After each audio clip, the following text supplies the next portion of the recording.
Hello, my fellow patriotic American friends. Thank you for joining me. The reason I've written this book, Fight Back Legal Abuse, is simple. I was a victim of legal abuse, and I became a survivor of legal abuse. 15 years of legal abuse. I started a movement, actually, and I was written up in the newspapers, interviewed on TV and radio.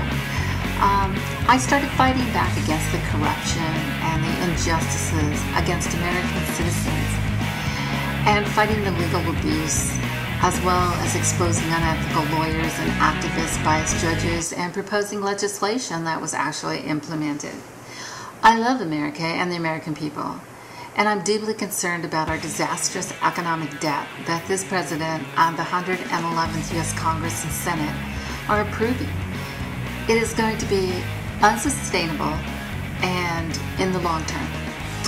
The inheritance of our youth and our future generations is being pilfered. I too am concerned about my children, my grandchildren, and the youth of this country, and the future of this country. It is being trampled upon. Our U.S. constitutional laws have been trampled upon for a very long time now, but the American people were asleep. The Bill of Rights is being ignored, and the rule of law is being ignored. Even though public servants took an oath and swore to uphold, defend, and protect and obey the United States constitutional laws of this land. In other countries, that would have been called treason, I would suspect.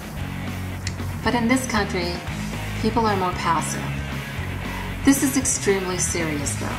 It appears that the American people have become the bad guys in our country after 9/11, and that the American people are the ones who are being punished by the Patriot Act and unconstitutional laws, in my opinion, such as Obamacare, that punishes American citizens if they don't comply with an unconstitutional law that says we have to buy a specific consumer product made on U.S. soil with our own money.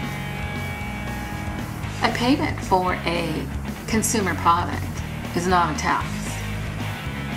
But in this case, it is being called a tax, and yet the U.S. Congress has exempted themselves and specific religions from having to comply with the health care bill, aka Obamacare.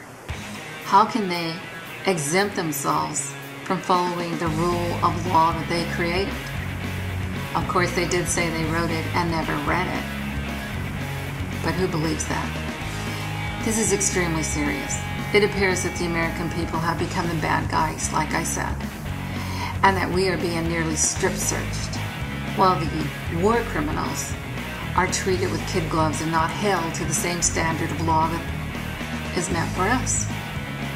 It is time to expose the corruption and the injustices and cause the American people to wake up, especially those who chanted in 2008, yes we can, and never asked, yes we can do what? Well, I've been asking those very questions since 1984, when I was thrust into the dark side of justice, and my rose-colored glasses were ripped right off my face, and I was forced to shed my illusion of justice and face the disillusionment of justice. Did you know that 20 to 25% of all prisoners are innocent? And people either run out of money for attorneys, or else some are set up by prosecutors so prosecutors can get a feather in their cap, or else biased judges and incompetent lawyers allow innocent women, children, minorities, poor, the homeless to go into jail and fill the prison beds.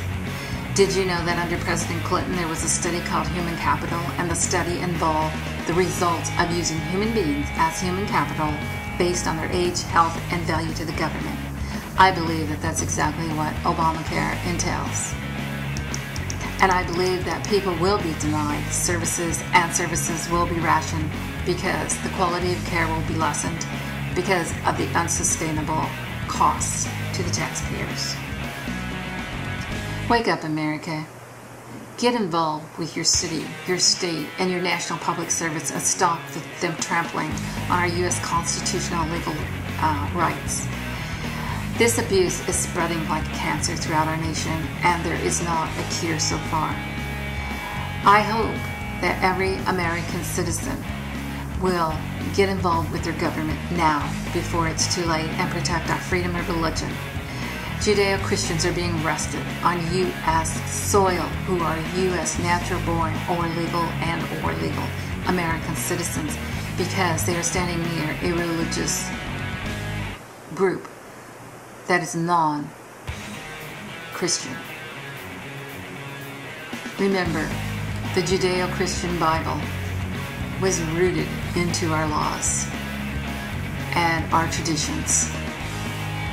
We are a Judeo-Christian nation, and we should not forget who we are. We are the greatest nation in the world. God bless you. God bless America. And may He keep His hand on our nation as we attempt to take back our country and save our children from immoral and unconstitutional laws, as well as legal abuse.